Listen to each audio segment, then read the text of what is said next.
It wouldn't be normal if we didn't have some baby troubles, and I think we all have to have that adrenaline to keep it going.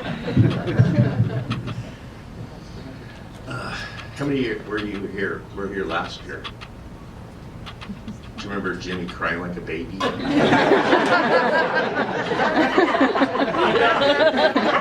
And you know what? That really, it's gonna make it really easy on me today, because my Christ switch is right here and it's broken. It's like to turn it off and it's broken. So you're gonna see a lot of tears today. But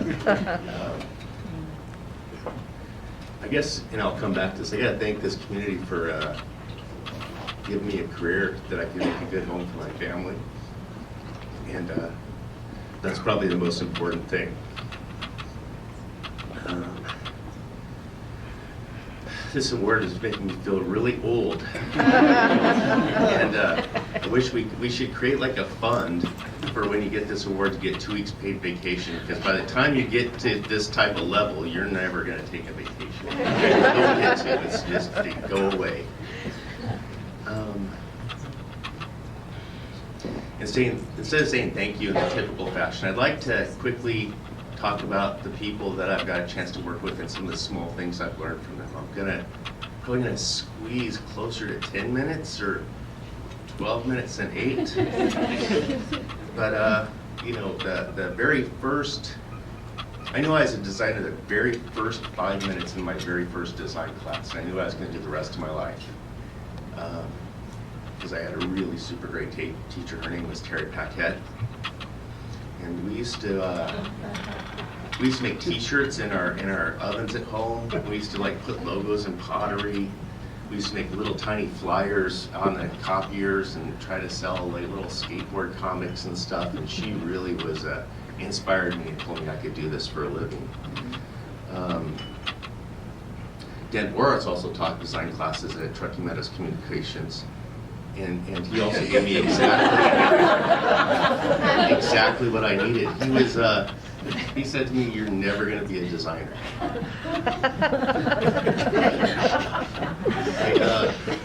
But I worked really super hard to prove him wrong.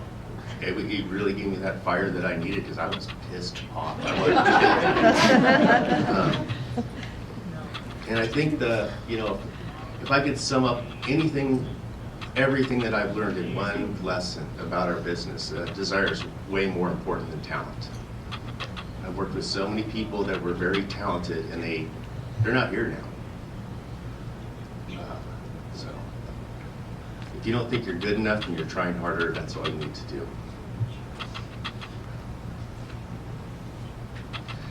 I'm not sure if anybody remembers Jonathan, but he's the first guy that took a chance on me, J. David Herbert Advertising, and he was a really cool guy, and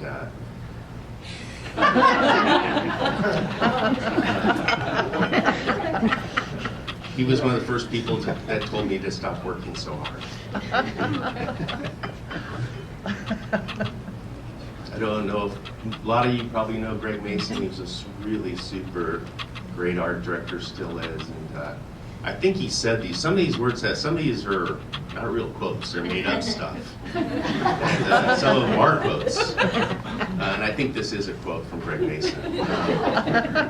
Every time you touch a job, you get a chance to make it a little better. And that's what I love about what we do. We're not just done, we get a chance to make things better as we're going along.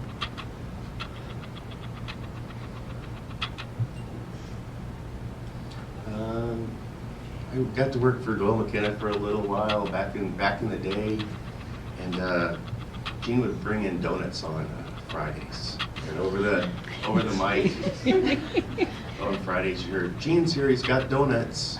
And the lesson I learned from that is I built a skateboard park with no money and donuts.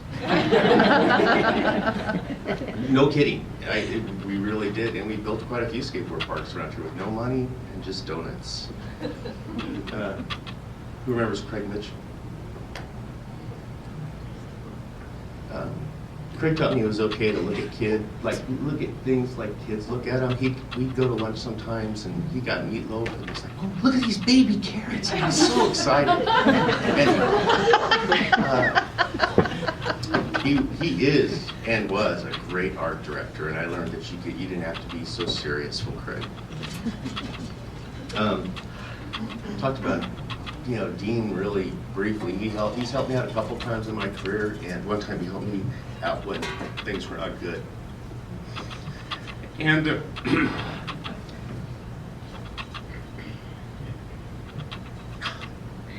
there's more.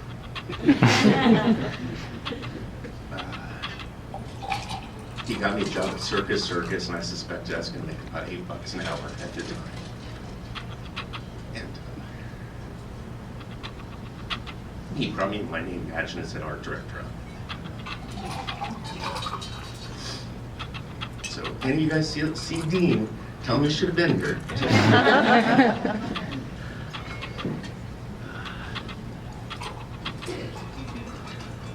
Thanks, Jim.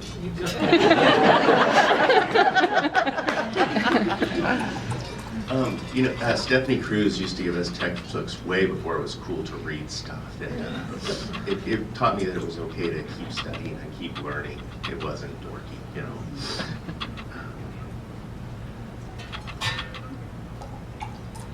From Lene. Where's Lene? I think we should have a double lifetime achievement award in the name of Lene Warnbarger. She's been doing this deal for as long as I can remember. Thanks for setting a good example for me. Every time I thought about quitting, this stupid club. I think about the people that keep coming back, people like Lene and Bob and Michael. Who's out there? What other geezers are out there? Oh, well, Scott's got a slide.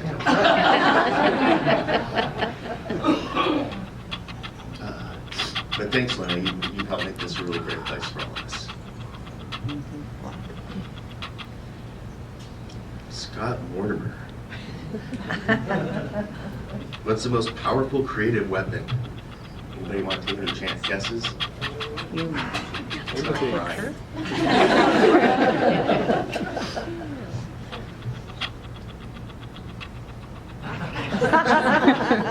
I still remember the first high five Scott ever gave me, and I was like, I was appalled. And I couldn't tell if he was making fun of me. And I carried those. I still carry that first high five with me. So just remember how we affect people out there. I mean,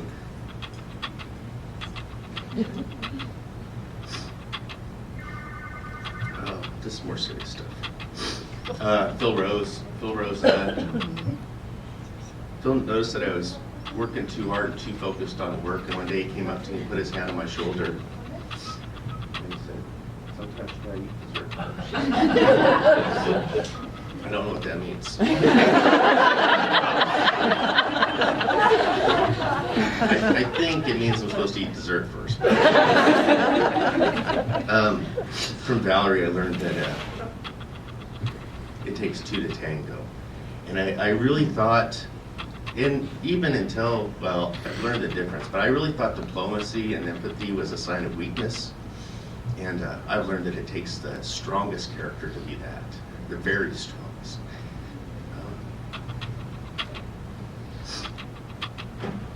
Here's your slide, Lorna. Here's one of those ones. I'm not sure if Lorna ever said this, but I'm positive it's true. that a solid creative brief is worth 100 designers and copywriters. And back with planning, it could be 1,000. I really learned a lot working with you, Lorna. Thanks. I also learned a lot working with Gina Brooks. I used to think everybody appreciated good creative. You just put it in front of them, they get it. They think you're a genius. And I learned working with Gina and people in the agency world that if they don't like you, they're not going to like your ideas. And I never was an arrogant asshole, but maybe sometimes. Today I get to work with a lot of great people, and it's my job to help them get it instead of just giving it to them. And lot of people have taken a leap with me, like current and past clients, and this is where I'm saying thanks to them. You know, thanks you guys for coming today. It means a lot to me. If I said all the clients that go forever, our roster's really good.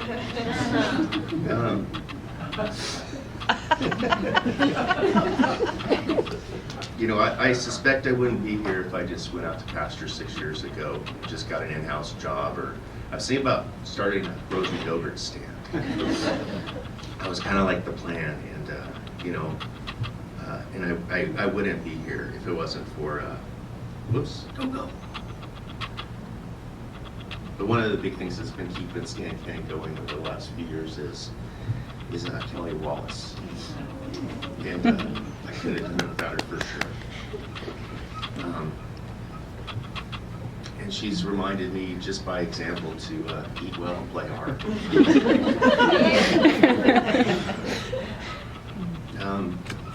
All right.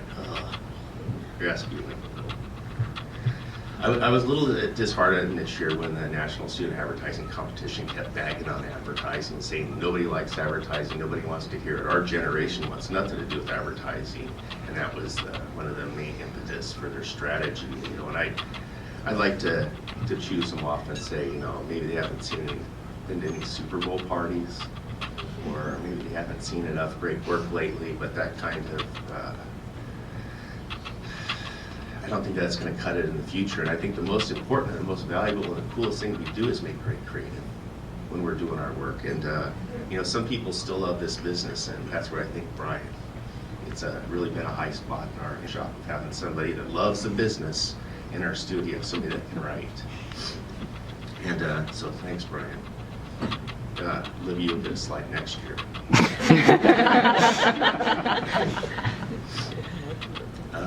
You know, this is a business, and this is Esther's slide. You know, sharp pencil beats a quick wit, and Esther's kept me on point a lot of times in the last couple of years, and it's been helpful, and it does remind me that this is a business. Someone once asked me, and they were serious about this, how do I get my agency to do what I tell them to do? And you know, they were really, really missing the point, because I get to work with Jennifer and Chris, and I say get to because it really is wonderful working with them. And I believe the very best people get our very best work, because if you saw how much harder we work for good people than shitty people that give us crap, people that call us at 5:30 on Friday chewing our asses out about something that wasn't our fault, you'd realize that good people get the best work.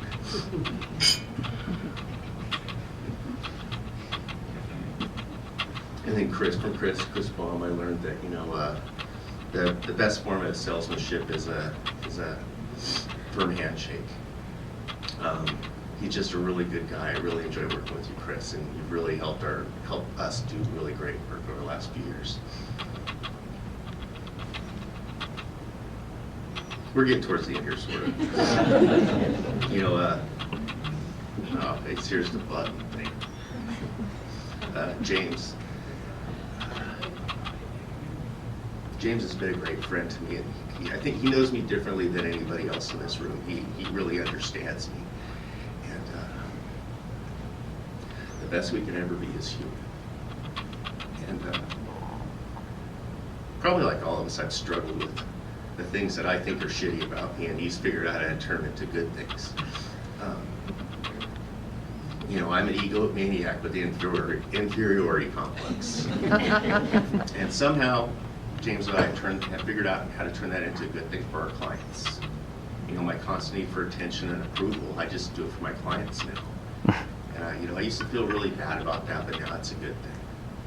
You know, I figured out how to turn this shitty thing into a really good thing. So, thanks, James.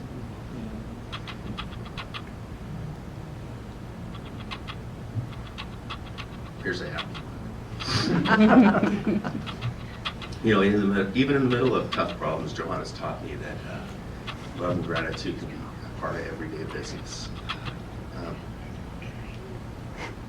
Johanna has the guts to write on her emails in gratitude. And, you know, I know she means it. I love you. Thank you.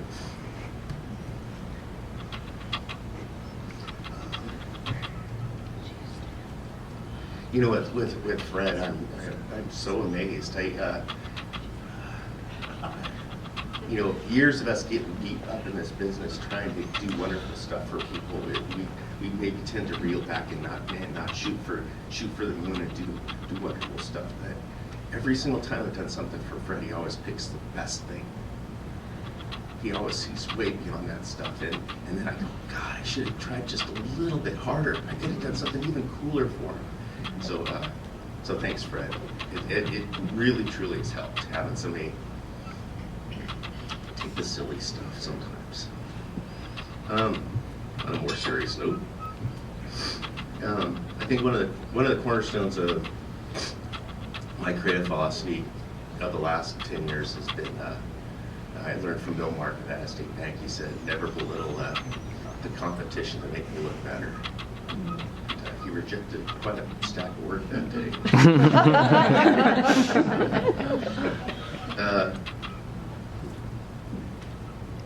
So tricks and tips, it's kind of mixed up. I think you guys figured out that I really didn't get my unifying theme in my little talk down, but who cares? You know, I have to admit the best trick that I've learned is from an 8-year-old boy at the skateboard park. Just I think I need my helmet for this.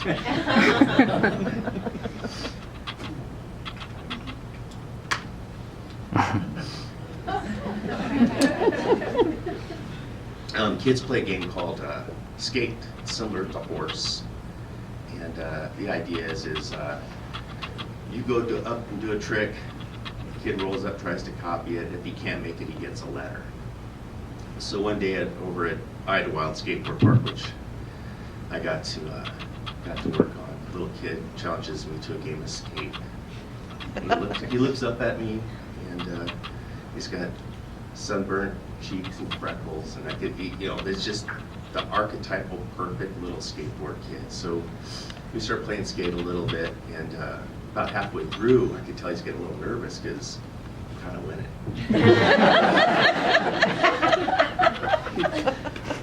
And I was kind of like, but I was kind of at the end of my bag of tricks. And you know, skateboard tricks have all kinds of weird little names, like a feeble or a roast beef or a woolly mammoth. You know, so the kid so he pulls up. I think it's S-K-A-T, it's like close to the last letter. And he looks up at me and he goes, "What's your best trick?" And I said to him, I didn't even think about it first thing. I said, "Getting back up." So he rolls off, falls down, dusts himself off, and he looks at me and goes,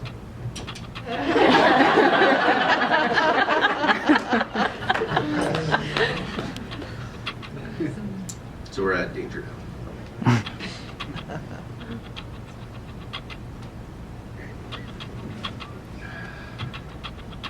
Hear that stuff?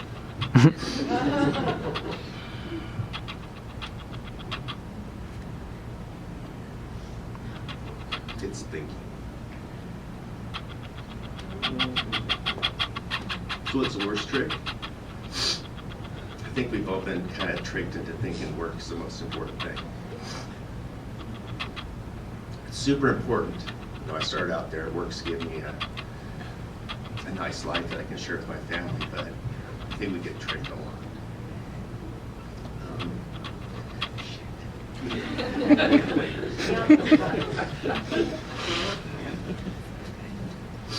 You know, the most important lesson I've learned in life is from my wife, Tracy, and it's love. And I didn't have any of that. I didn't have the capacity of that. I didn't understand that until I met Tracy.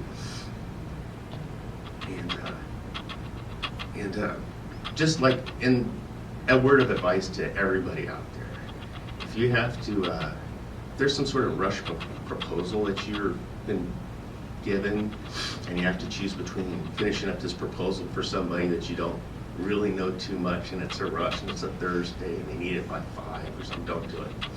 You know, go to the cello recital. Because I've never, ever had one of those pan out, ever. Never had anybody with like some sort of like cockamamie story about how you're gonna get a chance to work on their campaign.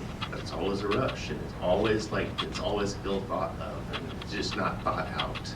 Just say no, because I've done too many of those over the years and wasted too much time, you know, and I also don't give away creative any work either.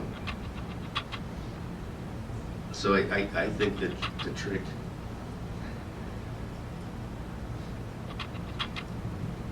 is to listen to your heart. You know, mine's not loud enough a lot of times,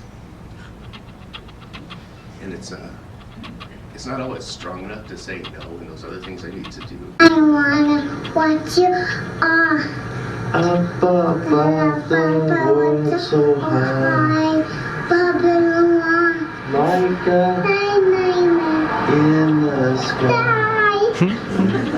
Twinkle, little star, I wanna watch you all.